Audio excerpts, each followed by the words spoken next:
Estamos con Carla Gaviño. Ella es profesora de la Escuela de Gestión Pública de la Universidad del Pacífico. Con ella vamos a conversar de todo lo que, de parte de lo que ha propuesto el presidente Pedro Castillo el día de su juramentación, algunas de las cosas que han resaltado y otras que quizás puedan haber preocupado. Entonces, muchas gracias, Carla, por habernos aceptado de manera virtual en tu hogar. Muchas gracias, Leo. Encantada de estar aquí. Gracias por la invitación. Una de las cosas que habló el presidente Pedro Castillo el día de su juramentación, un discurso bastante nutrido, con bastantes propuestas y promesas. Una de las que más me llamó la atención fue la creación de un nuevo ministerio, ¿no? Ya lo venía diciendo desde campaña que lo iba a hacer y bueno, en su juramentación lo ratificó. Él dijo que iba a crear el Ministerio de la Ciencia, Tecnología e Innovación Tecnológica. ¿Usted considera que es necesaria la creación de este ministerio para el desarrollo de la ciencia, o más que mejorarla, solo crearía más obstáculos burocráticos al tener un ministerio con cabeza y buenos funcionarios en ella? Mira, en distintos países existe el Ministerio de Ciencia y Tecnología. Aquí, inclusive en el Perú, son muchas las voces que creen que es necesario. Se ha encontrado en distintos planes de gobierno. Durante la primera vuelta, por ejemplo, era una de las propuestas que mucho sonaba. Se dice mucho que de repente el tema del CONCITEC, que hoy en día es lo que funciona y que hace una suerte de mini espacio en el cual se trabaja esto, que se viene trabajando de forma importante, no obstante, necesitaría un poco más de apoyo.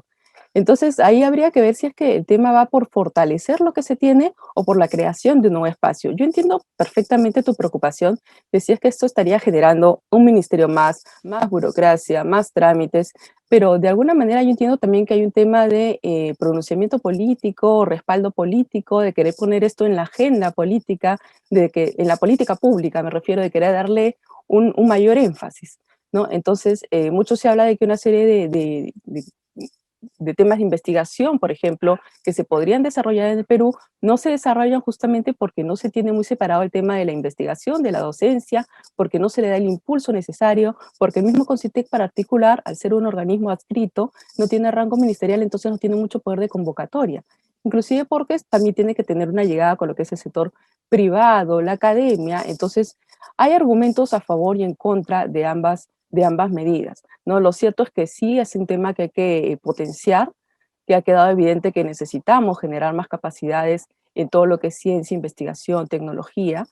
Y bueno, habrá que ver cómo es que va con esta política, porque ya entiendo que es una medida que se ha anunciado públicamente, es una medida que se va a crear. Lo importante sí será, como bien dices, tener mucho cuidado en no duplicar funciones y en no hacer que esto más bien genere trámites más engorrosos a los que probablemente hoy día se tiene, sino más bien buscar que algunos espacios de vacío o de duplicación se puedan unificar y se puedan aclarar. Claro, aparte de la creación de este ministerio que usted, bueno, ha mencionado que sí, tiene una buena, que podría tener una buena resolución para los temas tecnológicos y de ciencia en el Perú, en el cual, bueno, tenemos muchas patas flacas. Lo hemos visto en esta pandemia, ¿no? No tenemos una capacidad de desarrollo de una vacuna. Si es que quisiéramos hacerlo, tendríamos que mandarlo al extranjero, los estudios previos que hemos hecho, como en este caso a Francia lo mandamos. Eh, y bueno, otro de los temas que también se mencionó y que también llamó la atención fue la creación de dos líneas de tren que iban a Mm. surcar al menos la costa y la sierra del Perú, el tren Grau y el tren Inca, ¿no? ¿Usted considera que es viable la construcción de, de este tren, o al menos la iniciación, o podría pasar lo que pasó con el tren de Alan, que lo inició su gobierno y 30 años después lo terminó su propio gobierno porque se obstaculizó, no quisieron avanzar los siguientes presidentes? Entonces, el inicio de esto se va a quedar como eso, como el inicio. ¿Usted considera eso? Es una muy buena pregunta y yo creo que no tenemos mayor información de esos trenes más allá de la cobertura, ¿no? Del ámbito de cobertura que ha señalado que en el discurso que se va a tener, ¿no? El primero, el tren Inca, va desde Cajamarca hasta Puno, es decir, es un trayecto importante, pero el segundo, el tren Grau, abarca todo el litoral de la costa de la costa del Perú, va desde Tumbes hasta Tacna. La inversión debe ser, ¿no? No sé si la tendrán estimado, porque dijeron que era algo que iban a empezar a construir, pero la inversión para generar ambos proyectos debe ser altísima y debemos estar hablando seguramente de muchos años y de muchos hitos constructivos, los cuales probablemente van a requerir que se presupuesten distintos ejercicios anuales y se afecte dinero para eso. Entonces viene una primera pregunta. ¿Hay presupuesto para eso? ¿Está dentro de lo priorizado y lo programado? A ver, si vamos ahorita a lo que tenemos en infraestructura y de proyectos más grandes, tenemos que remontarnos al Plan Nacional de Infraestructura para la Competitividad, ¿no? El PENIC en sus siglas, ¿no? Que es del 2019, que lanzó una lista de 52 proyectos que fue articulada por distintos sectores, con distintos gremios, ¿no? Y que finalmente siguió una metodología acompañada por el Reino Unido, entonces, y el BID, entonces hubo algo ahí que si bien no es perfecto, es perfectible, naturalmente, pero ya hay una base, pues ya hay algo que te dice, mira, aquí hay una serie de proyectos que hemos identificado, muchos de los cuales están en ejecución, algunos no, pero que se puede trabajar. Y el saldo restante de ejecución de ese Plan Nacional de Infraestructura para la Competitividad equivale a aproximadamente al 12% del PBI si es que se ejecutase. Esto es un montón de dinero, ¿no? Entonces, si tú tienes eso programado y supuestamente presupuestado, y en paralelo tienes en cuenta de que fuera de ese PENIC se ha firmado el tema de los G2Gs para, por ejemplo, la carretera central, ¿no? Y también para la eh, Santa Rosa, puede ser. Hay un tramo más que se está haciendo de Santa Rosa, no me acuerdo, de una vía expresa a Santa Rosa. Entonces el G2G va a ser para ambos, porque se dejaron fuera la línea 3 y la línea 4 del metro, ¿no? Se dejaron fuera. Ujú. Entonces esas dos inversiones ya son grandes y no están consideradas dentro del PENIC, ¿no? Y el G2G tenemos que tener en cuenta que al no ser, pues, al ser financiado con recursos del Estado, probablemente va a requerir o requiera también una operación de endeudamiento, un presupuesto importante para poderse desarrollar, porque son obras grandes. Sí, Entonces, ya gigante. tenemos por un lado un plan nacional de infraestructura, tenemos por el otro lado los G2Gs y tenemos en paralelo una serie de obras públicas que quizá ya estén en el proyecto de ley de presupuesto que anunció el Ejecutivo que estaba dejando encaminado. Entonces tenemos que preguntarnos, ¿en alguno, viendo todo este panorama de gasto para infraestructura, cabe la posibilidad de incluir estos proyectos? ¿Qué proyectos se deja de lado? ¿Cómo se van a Uf, financiar? ¿Se gigante. van a apepear? Porque si se apepea, si se hace por APP, de alguna manera vas a tener el tema de que va a haber recurso privado y recurso público, entonces no va a ser toda plata pública. De repente podría ser una idea interesante, si es que se va a continuar con ello, buscar apepearlos, atraer al sector privado para que colabore, porque ya veamos la cantidad de dinero que tenemos proyectado para lo que es grandes proyectos de infraestructura. Ahora, toda vez que el proyecto de ley de presupuesto todavía no está aprobado, la ley se aprueba en diciembre, hay espacio para presentarlo hasta el 31 de agosto como proyecto de ley, pero su aprobación formal es en diciembre y rige para el 2022.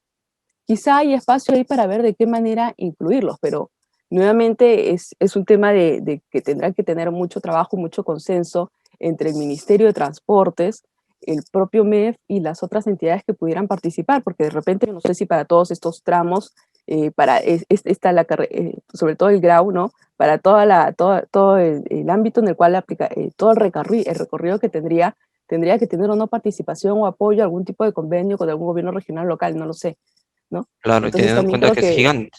Y el claro, litoral no es, digamos, plano. Tenemos diferentes carreteras que son muy ujú. Y ver dañadas, por también que así no se decirlo. duplique, ¿no? Que no Ujú, se duplique con nada que tenga proyectado hacer el propio MTC o un gobierno regional o un gobierno local en ninguno de esos tramos, ¿no? ujú. Evitar duplicaciones, evitar interferencias, ver de qué manera no se tengan proyectos en paralelo que le resten demanda. Entonces yo creo que van a tener que hacer un análisis muy fino y probablemente yo creo que van a tener que eventualmente recurrir a figuras donde participe el sector privado, justamente para dar mayor respiro y mayor espacio para todo lo que se tiene proyectado ejecutar, ¿no? Y Sobre todo porque se ha anunciado, perdón, se ha anunciado que el presupuesto 2022 que se iba a dejar, o sea, que el proyecto de ley de presupuesto que se iba a dejar parte de una base un poco austera. ujú, Entonces, hablar de un presupuesto austero no se condice mucho con hablar de estas inversiones tan grandes. Ahora, tengamos naturalmente en cuenta que estas inversiones grandes no son anuales, mientras que el ujú. presupuesto sí. Es decir, podría irse proyectando una partecita el del 2022, otra en el 2023, o sea, tienen 5 años para poderlo realizar, ¿no? El tema es que lo vayan profundizando, lo vayan analizando, lo vayan concretizando, ¿no? Y que también se vaya viendo de qué manera se va a financiar. Claro, y otra cosa de la que se mencionó, que mencionó Pedro Castillo, el presidente, fue la creación de 1 millón de empleos y la inversión de 3.000 millones de soles para la generación de empleos desde las municipalidades o gobiernos regionales. ¿Usted podría explicarnos cómo es que este dinero se canaliza a través de las municipalidades o los gobiernos locales para la creación de empleos? O sea, ¿cómo funciona eso? O sea, el gobierno pone dinero, ¿cómo las municipalidades generan empleo? Porque no lo tenemos muy claro. Sí, bueno, yo justo en esa parte yo noté que él dijo que iba o sea, que efectivamente iba a generar 1 millón de puestos de trabajo en un año. Y para esto dijo, voy a hacer las siguientes tres cosas. Y enumeró, ¿no? Dijo, la primera es crear, voy a dar 3.000 millones de soles a los gobiernos regionales y locales para acelerar inversiones. Entonces, una primera estrategia va a ser inyectar dinero a los gobiernos regionales y locales para que estos aceleren las inversiones que tienen probablemente ya en curso o en marcha. ¿No? La segunda va a ser 1.000 millones para arreglar trochas carrozables en los Ujú. centros poblados, ¿no? Y la tercera, 700 millones a través del programa Trabajo Perú para pequeñas obras municipales que puedan generar empleo. Y aparte habló de transferencias directas de 700 soles y otros temas más. Si vamos a lo primero, a lo que es la inyección del dinero directamente a los gobiernos regionales y locales para que estos aceleren sus inversiones, a mí ahí me viene una reflexión, ¿no? Hoy en día, si vemos en la consulta amigable, por lo menos me fijé anoche, estamos en más o menos el 30% de ejecución de los recursos que se tienen proyectados a nivel total de todo el país para lo que es inversión pública en el 2021. Es Estamos decir, Julio. claro, en 7 meses hemos gastado aprox el 30%. El otro 60%, ¿cuándo lo vamos a gastar? ¿Es un problema de dinero? ¿Cuánto se gastó el año pasado? 60 algo. Bueno, año pandémico, lo que ustedes quieran, se cerró la actividad que ya, vamos al 2019. ¿Cuánto se gastó totalmente en el 2019? ¿65 más o menos? Sí, 65. 2018, 65.4, ya un poquito mejor. 2017, 67. 2016, ¿no? Año electoral como 67.6. 2015-2014, 78, los mejores años. En ambos 78, en el 2015-2014. Entonces vemos en el 2015 78, 2016 67, cerca de 10 puntos porcentuales bajó en un año electoral. Y siempre en los años electorales baja un poco la ejecución de la inversión pública porque cambian los mandos, cambian la gente que a su vez toma decisiones, cambian las oficinas de planeamiento y presupuesto, cambian las oficinas de inversión pública, las unidades ejecutoras, cambian los líderes que toman decisiones. Inclusive el propio órgano resolutivo, que es el gobernador regional, el alcalde, el ministro, toma decisiones, los procesos se detienen un poco por este natural movimiento que suele haber. Entonces, yo no me asustaría si es que en lo sucesivo vemos una suerte de repliegue de la inversión pública debido a estos cambios que siempre se dan en un año que es electoral. Pero si a esto le sumamos que estamos ejecutando a lo que va el 30%, entonces, ¿a cuánto vamos a llegar? Ahora, naturalmente ya estamos vacunados, ¿no? Algunos tendrán 2 vacunas, algunos estamos en la primera vacuna, otros ya pronto. No es Ok. lo mismo hablar de una economía sin vacuna, una economía con vacuna o en proceso de vacunación, es cierto. Pero también es cierto que es un año, pues, que hay mucho movimiento político y la política siempre afecta todo lo que son procesos de inversión pública, de presupuesto público, de toma de decisiones del aparato administrativo. Siempre se vuelve un poquito más lento. Entonces, darle más dinero a entidades que ahorita ya están demostrando una pequeña complicación para ejecutar el dinero que tienen, yo no sé si es el problema. La Contraloría que nos ha dicho hace poco, nos ha dicho que a junio del 2021 ha encontrado más de 3.000 obras paralizadas en el país. Y de esas 3.000 obras paralizadas, que eran más o menos aproximadamente ya 29.000 y pico millones de soles, 24.000 millones eran de los gobiernos regionales y locales. Se concentra ahí. ¿Y cuál era la principal razón que dio la Contraloría? Dijo, porque están ejecutando presupuestalmente, están moviendo el dinero, pero no están ejecutando la obra. Entonces yo pregunto, ¿el problema es el dinero o es un tema de gestión, de capacidad de ejecución, de capacidad de articulación? Nos estamos quedando en mover el dinero, en devengar, en comprometer, nos estamos quedando en pagar adelantos, nos estamos quedando en pagar compromisos, financiar expedientes técnicos está muy bien, sí, se pagan adelantos porque el contratista necesita ir contratando a sus subcontratistas, comprando suministros, comprando materiales a los proveedores, etc. Está bien, esas cosas se tienen que hacer, pero ¿por qué no estamos ejecutando la obra física?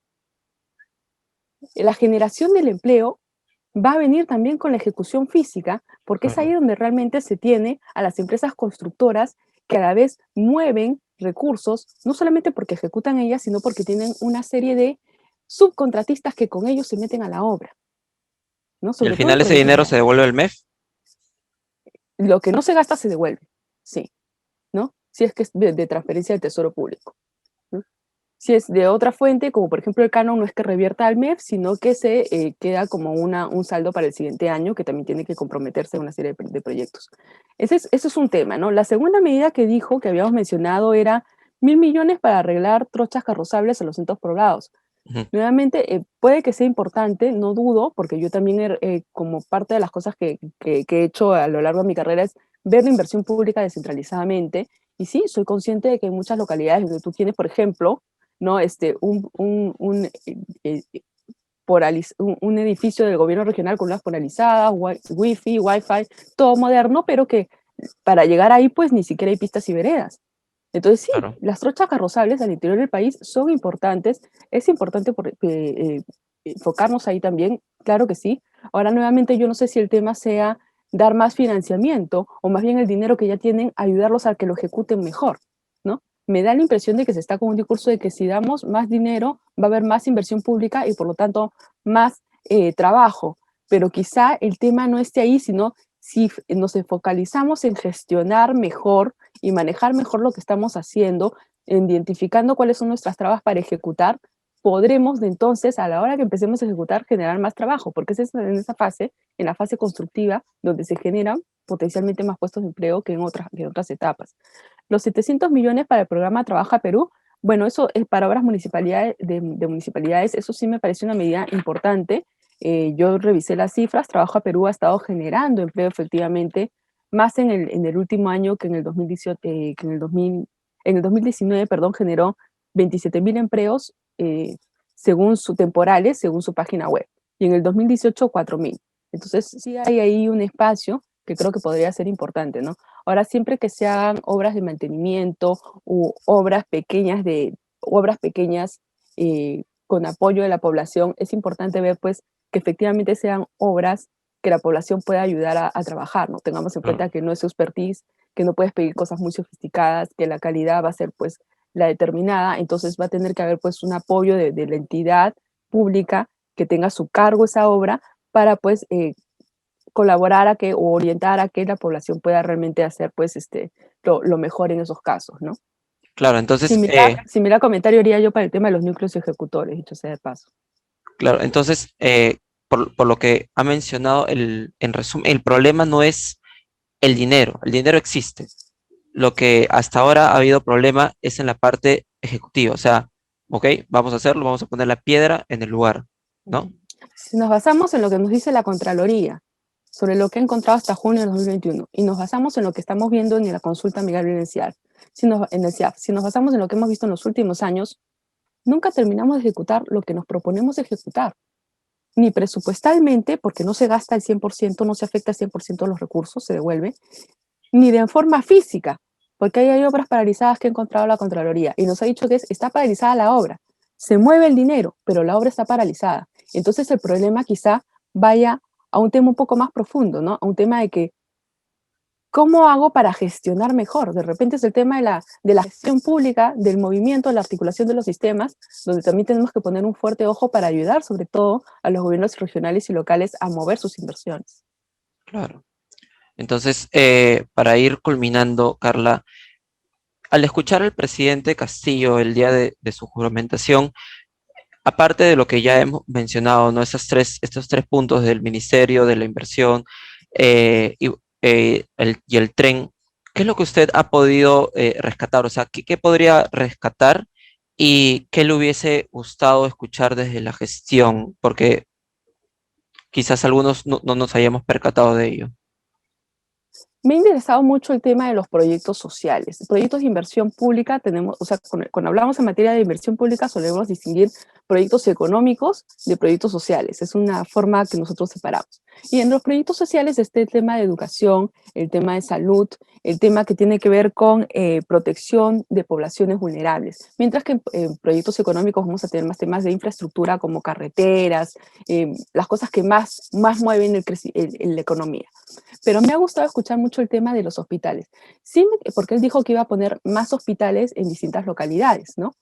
Claro, uno de ellos Hospitales es en San Juan de especializados por Lurigancho y otro es en el Brain. en el Brain y por región hospitales especializados. Me ha interesado, no tanto porque considere que haya espacio para hacerlo todo junto, de repente en 5 años se puede ir prorrateando, pero sí que porque, por ejemplo, en el Plan Nacional de Infraestructura no está este aspecto contenido. Tengamos en cuenta que el Peñique es previo a la pandemia, estábamos todos probablemente, es como que se nos ha caído el velo de lo que realmente necesitamos a través de la pandemia. Es como decir, escuché decir hace poco al exministro Carlos Ondiva, ya estábamos desnudos, pero no nos habíamos dado cuenta en materia de Sí, infraestructura, ¿no? literal. Sí, Y de servicios a cargo del Estado.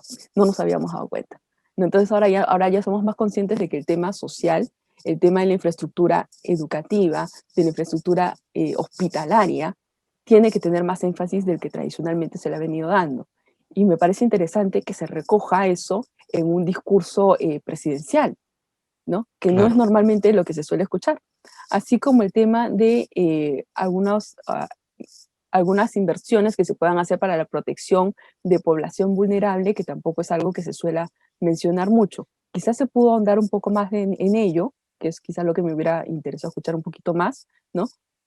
Pero igual es importante rescatarlo porque normalmente siempre se suele hablar pues de los grandes proyectos, que es importante que estén, porque eso es lo que finalmente te va a dinamizar un poco más la economía. El tema es que al final, sea todos los proyectos que podamos estar hablando, todas las inversiones que podamos estar hablando, tienen que reflejarse en el presupuesto, claro, porque la programación, la priorización que se hace, tiene que estar presupuestada. No podemos andar incluyendo proyectos o hablar de inversiones que no se encuentren dentro del presupuesto público porque el presupuesto es uno solo. Entonces tenemos que también ver ese tema y analizar de qué manera se ordena. No son 5 años que se tienen para programar todas estas inversiones. Hay que ver de qué manera las pueden ir ordenando también con las programaciones, el Plan Nacional de Infraestructura, las operaciones de endeudamiento ya en curso, ¿no? sí, Que se puedan estar, que ya puedan estar afectadas a otros proyectos de inversión. listo. Entonces, nada, muchísimas gracias, Carla, por habernos recibido en tu hogar.